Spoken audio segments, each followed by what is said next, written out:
नमस्कार मंडळी, कसे आहात? तर बघा आज सकाळपासूनच पाऊस असा सुरू झालेला होता आणि मग मला नाश्त्यासाठी बनवायची होती आज वडा सांबार. मग त्यासाठी मी मस्त टोमॅटो कट करून घेतला, त्यानंतर काशीफळ आणि चिंच, गूळ भिजण्यासाठी ठेवून दिला, कारण ते आंबट गोड सांबार फार छान लागतं आणि आमच्या घरी ते फार आवडतं.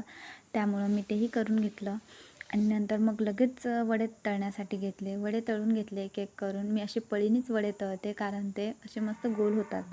नंतर सांबार घेतलं बनवायला, मग सांबार बनवलं आणि सांबार असं मस्त बनवून तयार झालं. नंतर त्यावरती हिरवी बारीक चिरलेली कोथिंबीर टाकून घेतली व घट विकण्यासाठी आमच्याकडे आल्या होत्या ह्या आजी. त्यांच्याकडून घट व काही पूजेचं सामान घेतलं आणि मस्त वडा सांबारचा नाश्ता केला.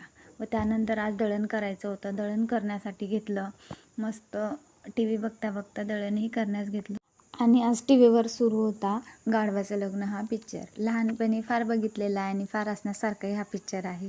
तर आज तो पिक्चर बघता बघताच दळण केलं. फार हसायला आलं. असं कधीच होत नाही की तो पिक्चर बघितला आणि हसायला येत नाही, नेहमीच हसायला येतं. मग पिक्चर बघितला आणि आमच्या झाडाची सीताफळे निघलेली होती, ती मस्त पिकून तयार झाली होती.